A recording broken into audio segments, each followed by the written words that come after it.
I heard in my spirit, the devil is in the room. And I remember looking to my right, to the corner, and I didn't see anything, but in my mind, I knew that he was in the room. I could feel a heavy, thick, dark presence in the room. And I knew that he was happy with what I was doing. How long ago did you find the channel? Probably within the last 6 months. Oh, wow. So pretty, where are you from? Are you East Coast, West Coast, Midwest? So I'm from Utah. Yep. And are you currently in Utah as well? I'm currently in Utah, born and raised. And yeah, as many know, it's probably, Utah is known. Mormon capital, right? Mormon capital, yep. So I was raised in the LDS church, and basically everyone here was Mormon or is Mormon. The LDS faith is very, very strong here. And so, so I was baptized into the LDS church when I was 8. However, my family was not super active in the church. We mostly held to the belief of universalism, which is kind of just that belief that we all basically go to heaven. And it was kind of mixed in with some Mormon doctrine as well. But so. How did that work out? I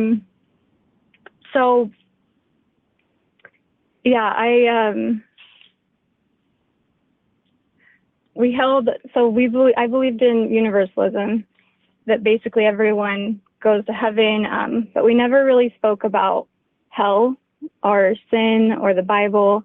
And we kind of viewed the Bible as sort of like some old-fashioned religious book. In the Mormon faith, it's mostly about the Book of Mormon. And the Bible is considered true as far as it's translated correctly.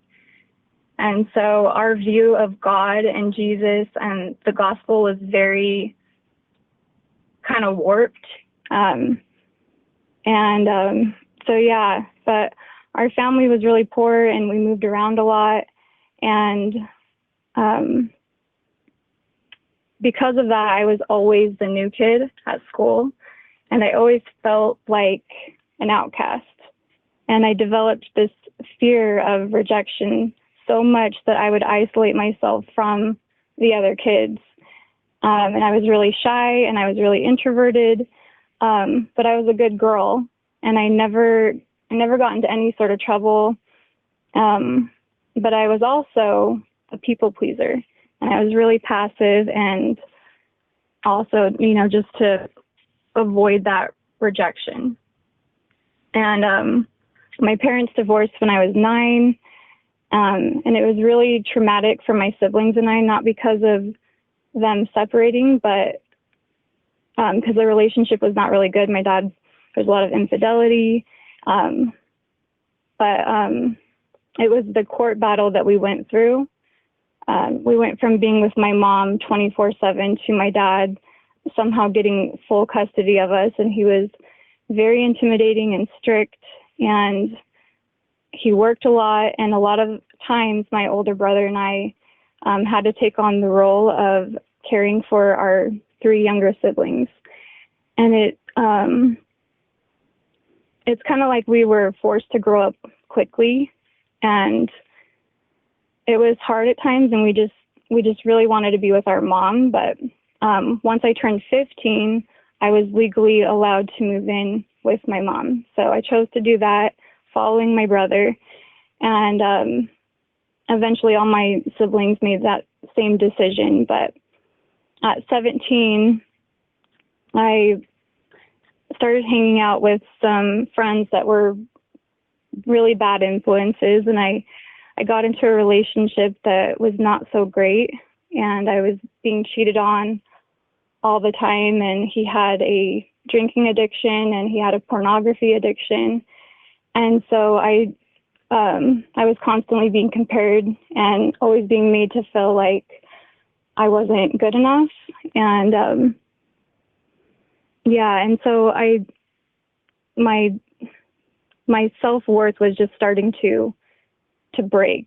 And I started to get into drugs, I started experimenting with like ecstasy, and I tried acid, and I tried mushrooms, and I'm grateful that I never went any deeper than that, and I never developed any addictions. And addiction is a huge thing in my family. It's definitely something that has been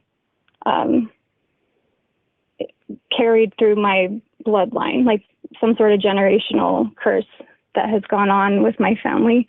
And so I'm grateful I never became addicted to anything. But I had a friend who I worked with at the time, and she was about a year older than me, and I was 18, she was about 19, and she had this really nice car, and she had this really nice apartment. She always had the nicest clothes. And one day I was kind of joking with her, and I was like, you know, how do you have all these things at your age? And she just openly admitted to me that she had a sugar daddy. And being from Utah, it's very sheltered here. It's very family oriented, and you're kind of in a bubble here a little bit. And so I was shocked to hear her say that. And she started to tell me, you know, if you met with him, I could talk to him for you, and you could meet with him, and you could save up some money to get yourself a car and get yourself an apartment. And at first I was like, no, like, there's no way I could do that. But because of I had just become so, I just was feeling so worthless and so broken that I eventually agreed to do it. And so she drove me to the hotel, and I agreed to meet up with him, and I walked up by myself, and I had to knock on the door, and he made me show my ID to prove that I was 18. And he was this married man, very wealthy, and it was this really quick, maybe 5-minute deal that I completely kind of blurred out at the moment. It's like I wasn't even in the room. I don't know. It was really weird. But I remember one moment I heard in my spirit, the devil is in the room. And I remember looking to my right, to the corner, and I didn't see anything, but like in my mind's eye, I knew that there was the devil. I knew that he was in the room. I could feel a heavy, thick, dark presence in the room. And I knew that he was happy with what I was doing. And so I kind of just collected my money. I left. I left there feeling just numb. I didn't have any other feelings other than just being numb. And I ended up doing it a couple more times, and I was able to save up for a car, and I got my own place. And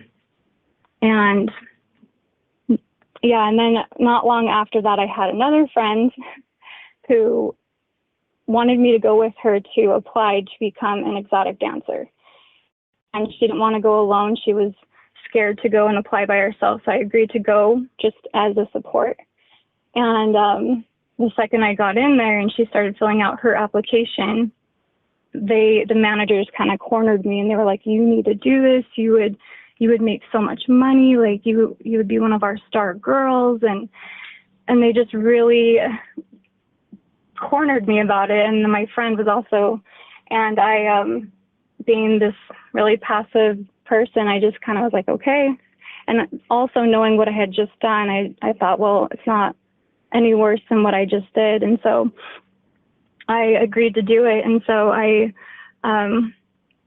ended up dancing for about several months. And during that time, my really naive eyes were open to just how dark the world can be. And I saw girls struggling with addiction. I saw, I was offered thousands and thousands of dollars to be an escort to these seemingly like important, dangerous men that would come in, and they would basically ask me to be an escort for them, which I didn't. But there was a lot of married men that would come in, and you just felt bad. There was also a lot of demonic activity in the building that we would see all the time, and we were all scared to go upstairs and change because, you know, brushes would fly off of the vanity tables, or we would hear there was like a little girl that would cry in the bathroom, and we would hear her crying, and so we were all really afraid. And there was always something going on, like things moving by themselves, and just the energy itself in the club is thick. If anyone's ever even gone into a strip club, you can feel this thickness in the air, and it's just dark. It's just very dark, and it's very toxic. It's very degrading, and it started to really wear on me. And I did encounter some good people there, though. There was one man who came up to me and he pulled me aside, and he kind of just reminded me. He was like, "What are you doing here? You do not belong here. You are better than this." And when you're working in that kind of environment, you start to become very desensitized to the environment that you're in, and you start to feel just like it's nothing, because that's your whole world. You're just there. You're up all night and then you sleep all day. And so having someone kind of pull me out of that for a minute and just remind me that I don't belong there, it definitely kind of woke me up a little bit. And I was just spiraling into this darkness, and I was so empty, and I was so depressed, and I became suicidal, and I started to like cut on myself to release the pain that I was feeling inside. And then finally, and I would complain to the managers, like, "I can't do this anymore. I can't take this anymore." You have these, you know, older men that would come in and just demand that you reveal yourself to them. And it's so degrading. And you just start to feel you're viewed as an object, and you are treated like you're nothing, basically. And so it starts to wear on you. And some of the girls there, it's like they became so desensitized that it just didn't even faze them anymore. But for me, it was so out of my character before. Like, as I grew up, it was so just random for me to even do it at all. And it started to really bother me, and it started to eat at me every single day. And so there was one day that I started to really break, and I was driving in my car, and I was crying, and I just called out to God, and I never prayed. And even though I believed in God, I just really didn't acknowledge him in any way. He wasn't in my mind. And I prayed to him, and I just said, "God, you know, if you, one thing I really wanted," I just want to add this, one thing I always wanted, even at a young age, was to be a mom. It is something that I thought was the greatest calling in life that one could have. And so I knew, even just from a young age, that I wanted to be a mom. So I prayed to God, and I said, "If you would make me a mom, I will change my life." And I truly believed that if I became a mother, that I would be strong enough to overcome all these things that were being thrown at me, because I would have someone else that was depending on me. And so I prayed that, and I about 2 months later, I found out I was pregnant. And so my life I quit. I left that lifestyle, and I went right into just mom mode. And I got out of the really bad relationship that I had been in. So I was a single mom. I became a certified nursing assistant, and I worked in skilled nursing facilities, and I worked in hospice care.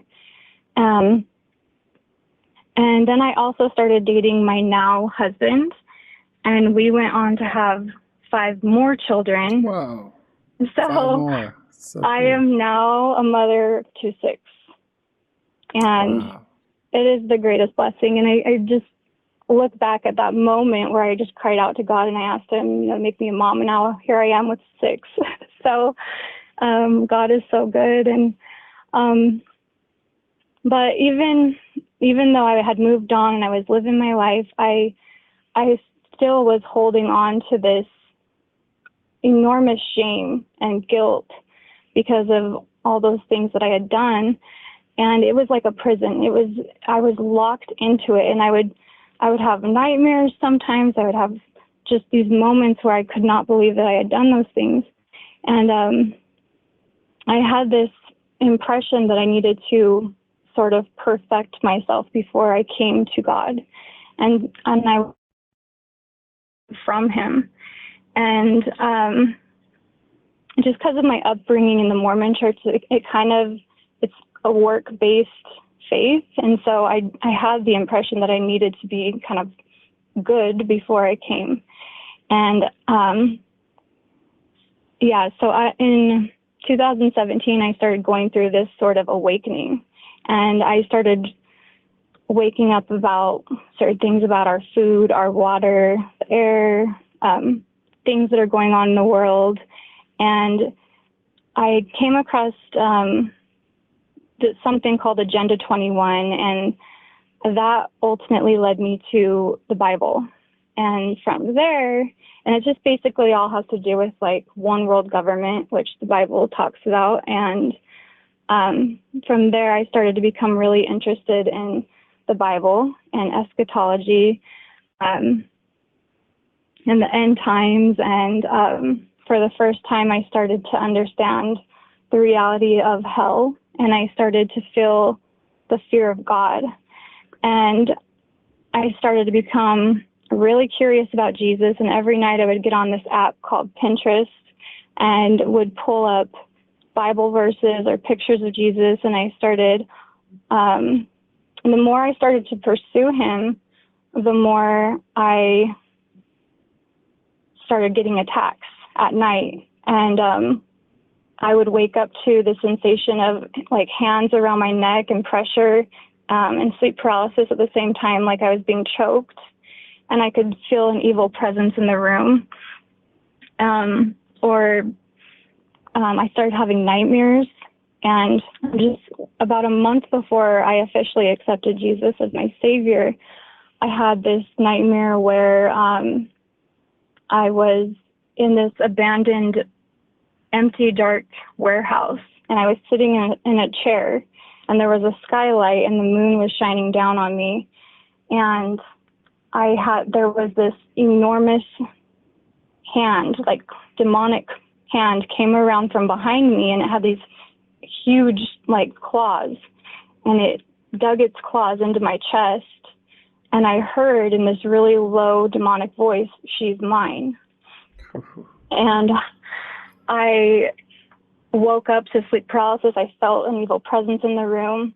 But even at a young age, my mom, even with our Mormon beliefs and the universalism, we knew to call on Jesus.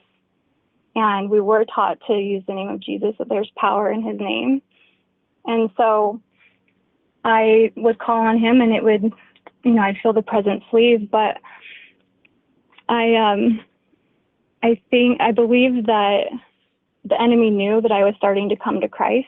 And I believe that, they didn't like that. They didn't want me, getting curious about God or reading the Bible or all these things. I got invited to a non-denominational church, and I started going, and the messages that they were preaching were so different than what I had been raised hearing in the Mormon church. And so,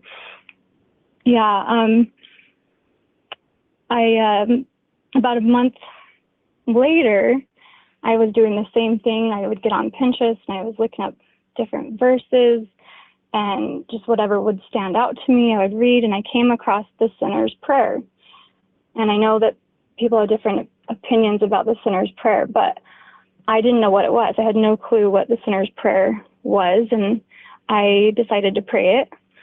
And as I started to pray, the something started happening, and the atmosphere in the room, it's like the atmosphere in the room shifted, and it's like things got brighter, and I started to feel the presence of God come over me, and I just started bawling. And it's like in my mind's eye, I knew I was being held by him, and I just was engulfed in love and peace, and the hairs on my arms were standing up, and I was crying. And then I moved from the sinner's prayer, and I just started crying out to him and confessing all of the things that I had been holding on to, all the guilt, all the shame from my past. And as I confessed them, I could feel just this weight being lifted off of me. And I sat and confessed things for like a good hour, and that presence didn't leave me the entire time. And then I went to bed, and when I woke up the next morning, it's like I was looking differently. Everything looked different.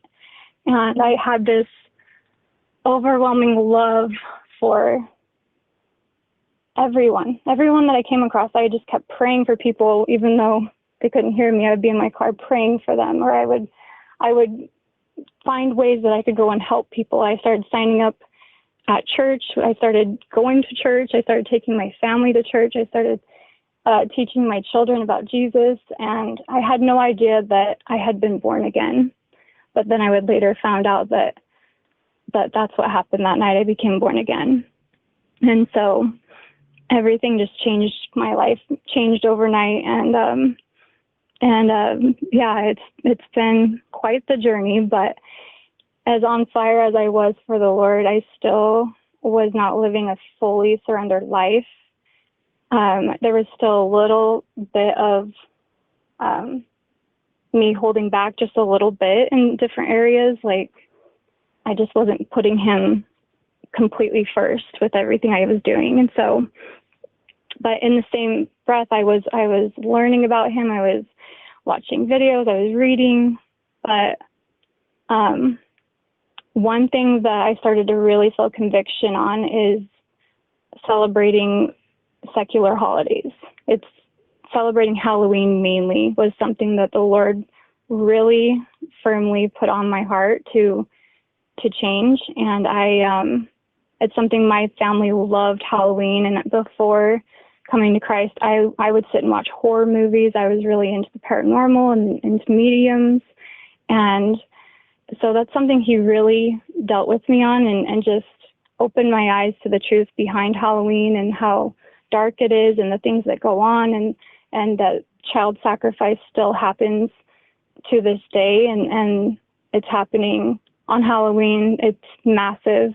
And there's witchcraft, and witches are real, and just opened my eyes to the spiritual warfare too. And so I decided not to celebrate Halloween, and we went to a hotel instead, and we let our kids swim, and we just played, and we kind of ignored our door being knocked on every 5 seconds by trick-or-treaters. And then I got my kids in bed. I had prayed over the room, and I just went into praying these warfare prayers that I probably prayed for over an hour, and prayed against like all the rituals and all the witchcraft and all these things.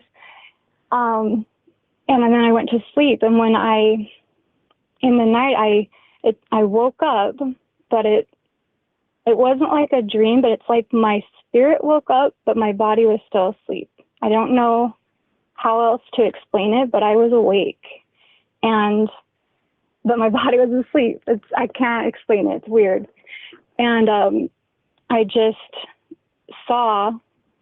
looked right over at the door to the hotel, and I saw these 3 individuals. It was a guy and these 2 girls,